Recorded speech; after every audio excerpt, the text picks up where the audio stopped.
estudo na Bíblia que eu acho fantástico, que é o trecho em que Jacó faz um trato com Labão.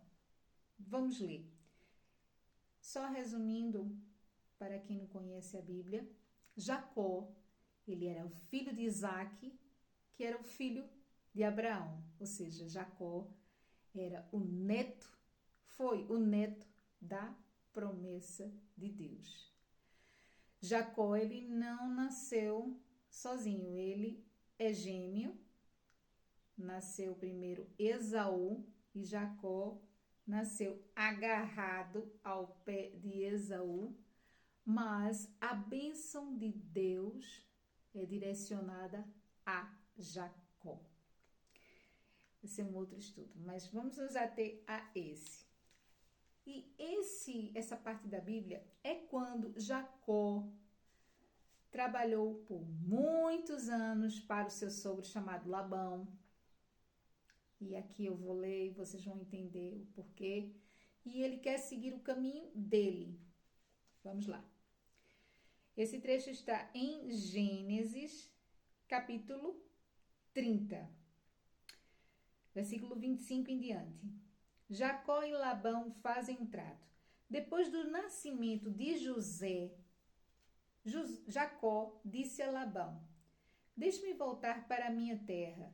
Dê-me os meus filhos e as minhas mulheres, que eu ganhei trabalhando para o Senhor, e eu irei embora. O Senhor sabe muito bem quanto eu tenho servido. Labão respondeu: Fique comigo, por favor, pois por meio de adivinhações fiquei sabendo que o Senhor Deus está me abençoando por causa de você. Diga o quanto quer ganhar, que eu pagarei. Então Jacó disse: O Senhor sabe como tenho trabalhado e como tenho cuidado dos seus animais. Vou fazer só uma parte. Veja, este homem, ele não tinha o temor a Deus, ele recorria a adivinhos. Os adivinhos sabiam que a bênção dele vinha através de Jacó, e que ele era abençoado através do trabalho daquele homem. E disse bem, trabalho. Pois quando nós estamos na presença do Senhor, não significa que a gente vai trabalhar pouco ou menos. E aí é um engano muito grande das pessoas acharem que por você estar sendo orientado, estar debaixo da mão de Deus, você vai fazer menos do que os outros. Pelo contrário, você vai até fazer mais. Porque Deus vai te capacitar, vai te dar força, vai te dar motivação, vai te dar entendimento, energia para você trabalhar mais. E é aí que ele é abençoado. Não é por trabalhar menos, é por trabalhar mais. Já fica essa compreensão de que o servo de Deus, não pense que por ele ser servo de Deus ele vai trabalhar menos, ele vai trabalhar mais que os outros, mas tudo que ele fizer vai ser abençoado. Vamos seguir. Jacó respondeu: Não quero salário, eu continuarei a cuidar das suas ovelhas. Se o Senhor concordar com a proposta que eu vou fazer, hoje vou passar por todo o seu rebanho, a fim de separar para mim todos os carneirinhos pretos e todos os cabritos malhados com manchas. Essa classificação, carneirinhos pretos e cabritos malhados e com manchas, significa que ele estava escolhendo o pior, porque tudo que era preto não era aceite, não era bem visto. E tudo que era malhado, de duas ou mais cores, também não era uma cria que fosse dar grande valor. Ou seja, ele estava a pegar o pior para ele, apesar de ter passado a vida toda trabalhando para Labão. Mas ele faz essa proposta que para Labão é espetacular, não é? Então eu vou repetir. No futuro, cadê? Hoje vou passar por todo o seu rebanho, a fim de separar para mim todos os carneirinhos pretos e todos os cabritos malhados e com manchas. É só isso que eu quero como salário.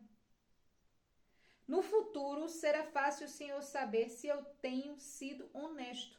Na hora de conferir o meu salário, se houver no meu rebanho carneirinhos que não sejam pretos e cabritos, que não sejam malhados, ou não tenham manchas, o Senhor saberá que fui eu que o roubei. Ou seja, ainda era uma demonstração de honestidade. Ele estava a ficar com o pior e ele estava a dizer que tudo que fosse diferente daquilo, se tivesse ali, é porque ele tinha sido desonesto. Né? Ou seja, já estava deixando claramente que seria honesto, que não faria batota, não faria trapaça. E Labão concordou, dizendo: está bem, aceita a sua proposta. Mas naquele mesmo dia, Labão separou para si todos os cabritos que tinham listas ou manchas. Ou seja, Jacó estava sendo correto, mas Labão fez batota. Que tinham listras e manchas, todas as cabras malhadas e as manchadas que tinham algum branco, e todos os carneirinhos pretos. Ele os entregou aos seus filhos para cuidarem deles e se afastou de Jacó, a uma distância de 3 dias de viagem. E Jacó ficou cuidando dos outros animais de Labão, ou seja, ele foi lá, pegou os que Jacó diria que seria dele, né? Ele aceitou o trato daquela pessoa, mas ele foi lá por trás, pegou, levou para os filhos, botou numa distância de 3 dias, que seria impossível Jacó ir atrás desses animais, não é? E deixou Jacó andar.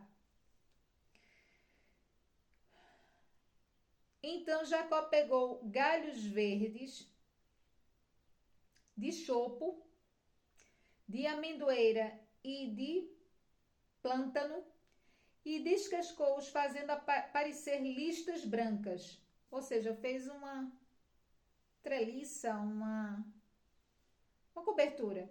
Ele pôs esses galhos na frente dos animais, nos bebedouros onde iam beber. Ele fez isso porque eles cruzavam quando iam beber água. E como cruzavam diante dos galhos, as ovelhas davam crias listadas com manchas malhadas. Jacó separou as ovelhas dos bodes e fez com que olhasse na direção dos animais listados e dos animais pretos do rebanho de Labão. Assim Jacó foi formando o seu próprio rebanho, separando-o dos animais de Labão. Quando os animais fortes estavam cruzando, Jacó punha os galhos das árvores na frente deles nos bebedouros. Assim eles cruzavam perto dos galhos. Mas na frente dos animais fracos, Jacó não punha os galhos. Por isso os animais fracos ficavam para Labão e os mais fortes ficavam para Jacó. Desse modo ele ficou muito rico e chegou a ter muitas ovelhas, cabras, escravos, escravas, camelos e jumentos. Há em outras traduções que diz que ele pegou essas plantas, não é?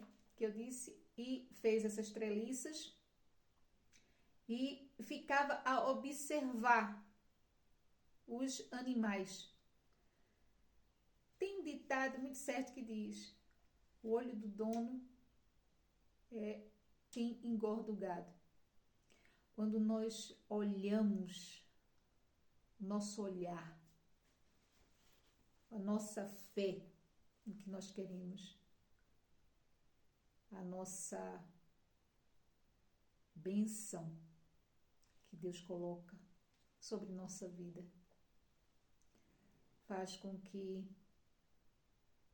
nós façamos, orientados pelo Senhor, prospere. Por isso, ao olhar, ele concretizava a sua fé e fazia com que aqueles animais dessem a cria conforme ele tinha proposto a Labão.